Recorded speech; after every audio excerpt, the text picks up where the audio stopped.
Здраво! Јас сум Жаклина, а вие сте на каналот Ти можеш. Добре дојдовте во уште едно ново видео. Темата ќе биде оддалечување од луѓето кои што некогаш ни биле блиски. Зошто се случува тоа? Како да го прифатиме и како да продолжиме понатаму, без јад и горчина во душата.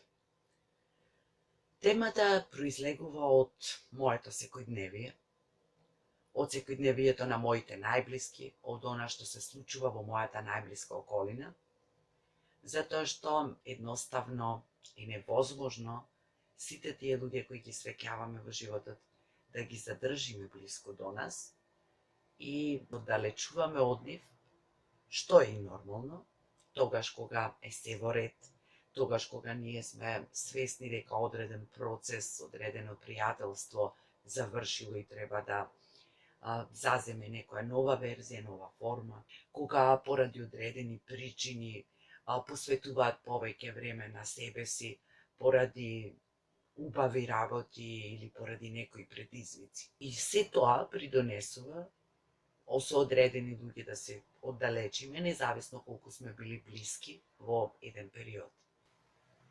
И тоа некако лесно го прифаќаме, не сме лути, не сме гневни не секогаш.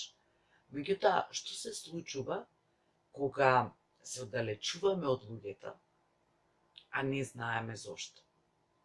Односно, не сакаме да признаеме дека можеби во нас лези причината за тоа што сме се оддалечиле, не знаеме зошто одредени луѓе се оддалечиле од нас, или пак кога сме имале некакви конфликтни ситуации кои не сме успеале да ги разрешиме, односно имаме незавршени приказни со луѓе кои некогаш ни биле блиски и некако произлегува дека е неопходно да ги завршиме тие приказни, затоа што подоцна може да ни направат проблеми во животот и во односите нови кои понатаму ќе ги градиме со некои други луѓе.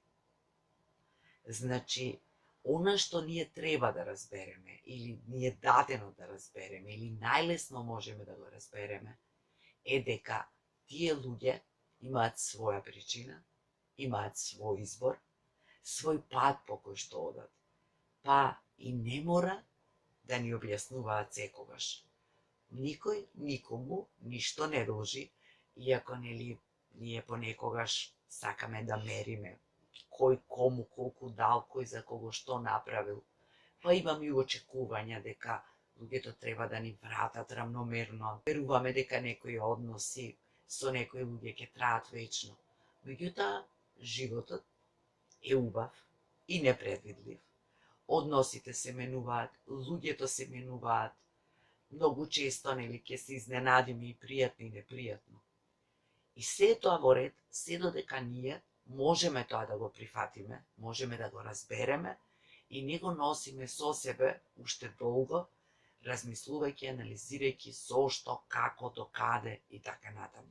Тие луѓе кои некогаш ни биле блиски и драги, избрале тоа да биде така, или пак и ние исто така во одредени ситуации сме избрале да се оддалечиме од некои луѓе и не сме им кажале, внимавајќи да не ги повредиме, сме мислеле дека можеби е полесно вака, или пак сме дошле во некои конфликтни ситуации или конфликтните ситуации биле пречести, па едноставно сме се измориле и сме решиле да го прекинеме тој однос. Ни во едниот, ни во другиот, ни во сите верзии на овие случаи, никој не треба да носи одговорноста како товар. Нормално, треба да се преземе одговорност и кога сме ние во прашање, кога е другата страна, односно, секогаш двајцата заедно придонесуваме за да се заврши некаков однос, сепак треба да дозволиме секој да избере како ќе продолжи понатаму во животот, без да носиме лутина, без јад. Тоа е тесно поврзано со простувањето. И да, доколку чувствуваме дека имаме потреба да простиме, независно дали на другиот, или да си простиме себе си, затоа што можеби се чувствуваме дека премногу сме верувале, сме испаднале наивни, можеби затоа што тој човек ни недостига, Може би затоа што се чувствуваме тажни, осамени, оставени. Пуштиме тоа да остане таму каде што е во минатот. Знам дека не е лесно, меѓутоа исто така не е лесно да живееме со тоа. И тоа ќе ни представува кочница и ќе се рефлектира на други луѓе кои немаат никаква поврзаност со она што нас некогаш ни се случувало. Ќе ви кажам неколку методи и техники кои може да ни помогнат полесно да се носиме во таквите ситуации, иако се разбира дека е најдобро да имаме моќ и можност да дигнеме телефон или да напишеме на социјалните мрежи, да напишеме, да побараме средба со човекот со кој сме оддалечени. Меѓутоа, дури да го направиме тоа, ми можеме да бидеме сигурни дека и другата страна ќе сака да го направи тоа. И тоа е во ред, и тоа треба да го прифатиме и да го пуштиме. Но што се случува тогаш, кога или немаме храброст да побараме, да разговараме, да расчистиме, да се ослободиме, да завршиме одреден однос, одредена приказна, или пак кога другата страна нема да има интерес за тоа. Тогаш можеме да примениме неколку техники кои ќе ни помогнат да се ослободиме од тоа, затоа што ние сепак тоа пуштање, простување, заборавање, оставање, како сакате наречете го правиме пред се за нас, за личниот мир во душата, а не за другата личност, па можеме да го направиме и во нејзино отсуство. Можеме да се повлечиме во тишина, во некоја медитативна состојба, да се вратиме на настанот или на времето кое сме го поминале со одредена личност, да се обидеме малку оддалеку, да го погледнеме преку очите на душата, тој однос. Зошто траел воопшто, што јас сум барала, што сум очекувала, колку сум дала, колку сум вложила, каде сум погрешила, како реагирала другата страна, како јас сум реагирала. Меѓутоа, нели кога ќе бидеме подготвени за тоа и кога ќе помине повеќе време, можеби ќе можеме објективно да видиме и нешто што тогаш во тој период не сме виделе. Можеме исто така да напишеме писмо до личноста со која повеќе не сме толку блиски и не контактираме толку често и да си кажеме се што чувствуваме. Се разбира, тоа писмо не мора никогаш да го пратиме. Можеме да напишеме мејл, кој исто така нема да го пратиме или ќе си го пратиме на себе си. Доколку има потреба, можеме ова да го правиме повеќе пати, се до тогаш додека не почувствуваме леснотија и додека не бидеме ние сигурни дека тоа што сме го носиле во нас, со нас, таа тежина од еден завршен однос, неодговорени прашања, на кои што можеби никогаш нема да најдеме одговор, не ги оставиме таму каде што припаѓаат, во едно минато време, а со нас да го понесеме само сеќавањето на се она што било убаво, на се она што не збогатило како луѓе, на се она што ни го збогатило и живеењето тогаш, а можеби и денес, иако не сме свесни за тоа или не сакаме да си го признаеме.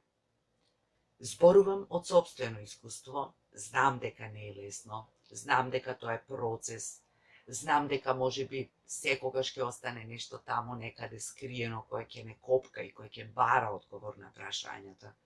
Меѓутоа, сепак, заради себе, се обидеме колку е можно повеќе да разбереме дека блиските луѓе и блиските пријателства имаат понекогаш свој рок на траење, односно се оддалечуваат, завршуваат, иако секогаш нема да најдеме одговор зошто е тоа така. Да бидеме среќни затоа што сме ги имале, особено кога се работи за блиските луѓе, за луѓето од нашето примарно семејство. Е многу честа ситуацијата кога се оддалечуваат браќа, се оддалечуваат браќа и сестри, се оддалечуваат деца, зборувам на позрела возраст, со своите родители, се оддалечуваат пријатели и останува прашањето што направив, зошто е тоа така. Само затоа што ни се роднини, затоа што се дел од нашето семејство, не значи дека мора да ни бидат блиски, дека мора да имаме иста близина со нив, дека комуникацијата постојано треба да оди совршено или дека ќе трае до крајот на животот. Се тоа некои лекции, можеби за нас, можеби за другите, се тоа избори, се тоа патишта кои другите луѓе ги избираат и ние тука ништо не можеме. Можеме да ги разбереме, да ги сакаме, да ги чуваме во срцето и да оставиме да си го живеат животот кој што го избрале. Ете, тоа беше едно моје размислување, провоцирано од различни состојби, од различни ситуации во мојот живот, во моите лични искуства, во личните искуства на моите најблиски и можеби ќе ви помогнат на некој кој што поминува низ таков период, на некој кој што се чувствува осамен, напуштен, оставен, затоа што од некој човек со кој бил близок, можеби токму во овој период, чувствува како полека се оддалечува, а не може или не знае што да преземе во таквата ситуација. Ви посакувам да имате убав ден, ви посакувам да верувате во себе, да не дозволите никој да ве убеди дека не можете нешто, што и да сакате да направите, од што и да сакате да се ослободите, да надраснете, да продолжите понатаму, да верувате, да давате, да љубите. Ви благодарам што ме следите и овде, и на мојата Facebook страница. Ви благодарам за сите коментари, за сите пораки, убави зборови. Ви благодарам што сте тука и се надевам дека уште долго ќе се дружиме и заедно ќе растеме и ќе се развиваме. До следното видео ви посакувам се најубаво.